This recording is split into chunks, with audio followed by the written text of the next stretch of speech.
we had a vacancy on the board, and we had an idea, and to get our parents involved, our mothers, who we've put through hell. So we want to fill the board with them, with our mothers. And I did not see this coming at all. I was a sobbing mess. Like, it was so weird and it caught me out of the blue. Like, I did not see it coming. Anna, who I did a Facebook chat with her mother and Anna. And Anna, because Anna was like, yeah, why don't you need to be on the call and you need to ask her, blah, blah, blah, blah. So I was like, okay, and I'll do that. And so I did, and it went well. And, she's like, yeah, great. And we'll talk. And, we have a board meeting next week. So we'll get them filled in and, kind of what we're looking for from them. And, they're our mothers. They've given us guidance our whole life. This time we should probably listen to it. But so when I went to ask my mom, like, I couldn't even get it out. Like, I was like, Mom, we got this vacancy and blah, blah, blah. And I think that, and I don't know, I just started tearing up. And I tried to, like, look down like I was looking at my plate we went to eat for my birthday and their anniversary. And it was like, I don't know. Like, I looked up and then I just lost it, man. I don't know why those emotions were there. My mom thought maybe, she was like, maybe there's some guilt in there too. And I was like, I don't know. Like, these are very happy tears, very joyous, that I can ask her to be a part of 217 recovery and be ready, be prepared. It's going to happen. You're going to cry when you talk to your mother about it. But it's a good cry, and it came from a good place. And my stepdad, I think, went to the bathroom. He came back out, and I'm just like crying like a baby at the dinner table at the restaurant. He's like, "What the hell just happened here? Like, what did I miss, man?" My mom said too. She's like, "Yeah, I remember when you would, look at me, and after you would relapse, and you'd start crying too, and." She's like, this is a different cry.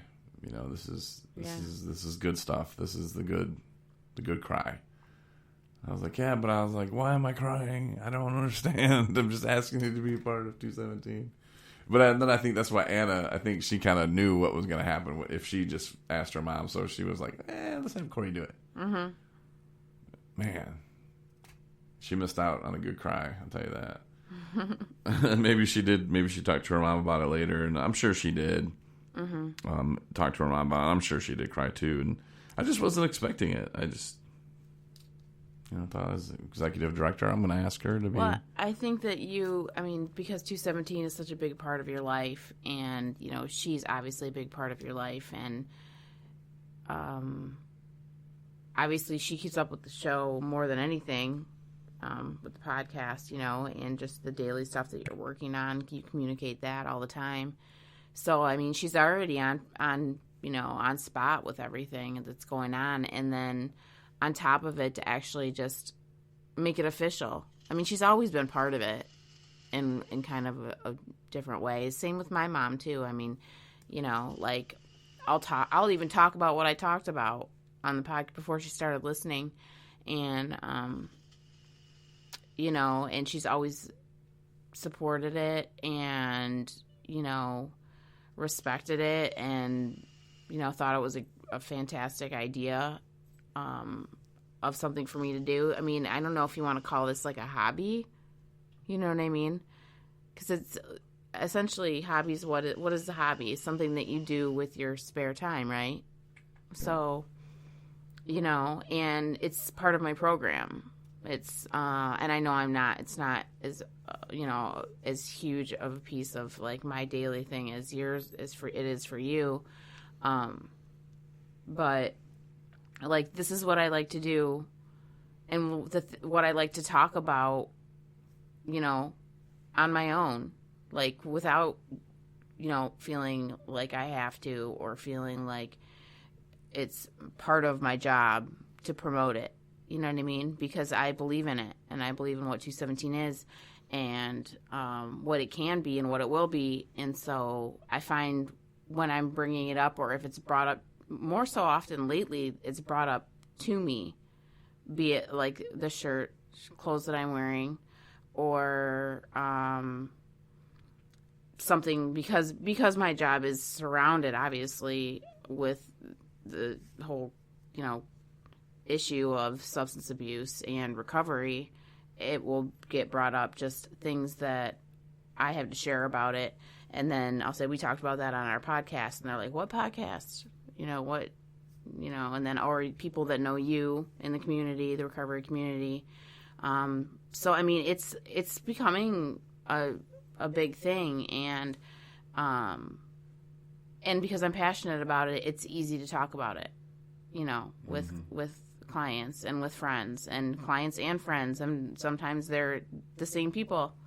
I consider a lot of people that, that I work with, I've known them from different capacities of life too, which is interesting. It makes it interesting, but it's really cool to see people grow and to help people move along. And, you do face people that are struggling, obviously. So, but that knowledge base that I've gotten from living it on my own and being around it and being around people in treatment centers and so on is made it easier, and made, kind of like, made it easier to deal with by being able to talk about it, So. It's a hobby, though. It is hobby. And that's fine. Like this, and that's what it's set out for. The podcast isn't meant for us to make money. Like, if someone listens and wants to donate, hey, that's great. And like I said in the podcast last night, if you know someone with an S ton of money, man, tell them to drop it on us. We'll do good things with it. But, this is something that we do, that it is a hobby. We do love talking about recovery, and it keeps us sober. And if one person's listening tonight and they can go, man, they're talking about Amazon, they're talking about this, they're talking about it was a year ago, and, how the times are changing for them, and, how their life went from, listen to the podcast from a year ago, and you'll see where I was, and to where I am today, and the things that I'm doing today, and I don't know if I said in those podcasts, hey, I want my own studio, I'm going to do this, I'm going to do that. And then I'm doing the things, and, follow along, take notes, and realize that you can do it too. You just have to not use, and, write some things down, have a plan, put it down on paper, have some goals, realistic goals, where can you be in a year from now? And next thing you know, it doesn't even need, it can be short term and long term. It's huge. Shout out to my girl Shay. She shared with me, she had literally a piece of paper with goals written down, for the day. And then, like, I think for like 2 months from today or yesterday, whenever she wrote them. Mm-hmm. And then like a year from now. And I mean, and she's working on it. She's working on all of them. A lot of the ladies that I run across are doing amazing things. Holly, she's doing great. She's, we were having just a normal conversation, just bringing up, about stuff that's going on in life. And I was just, a lot of the things that she shared. I mean, everything makes so much sense, so much experience, and then so much strength and hope too, in her words. And it's pretty amazing stuff. So, but yeah, still doing the thing every day. Every day is a work towards for myself too. Mm-hmm. And I think what makes it so genuine and true too is when people meet us and they realize, like, we're not BSing, we're not the recovery police, we're not telling people that they're bad for still being an active addiction, or for relapsing or whatever. They're not bad people. We're just here talking recovery, and that's what we like to do. So when people meet us and they're like, wow, like, they're all about that life, and I think that brings some kind of genuine sense to it too. And that there's nothing, money is not driving us to do this, and there's nothing, like, we're not trying to, like, get one over on anybody. We're just trying to have a little fun and show people that, yeah, you can have fun in recovery as long as you're not watching Amazon movies, because most of them suck. Mm-hmm. I had to say it.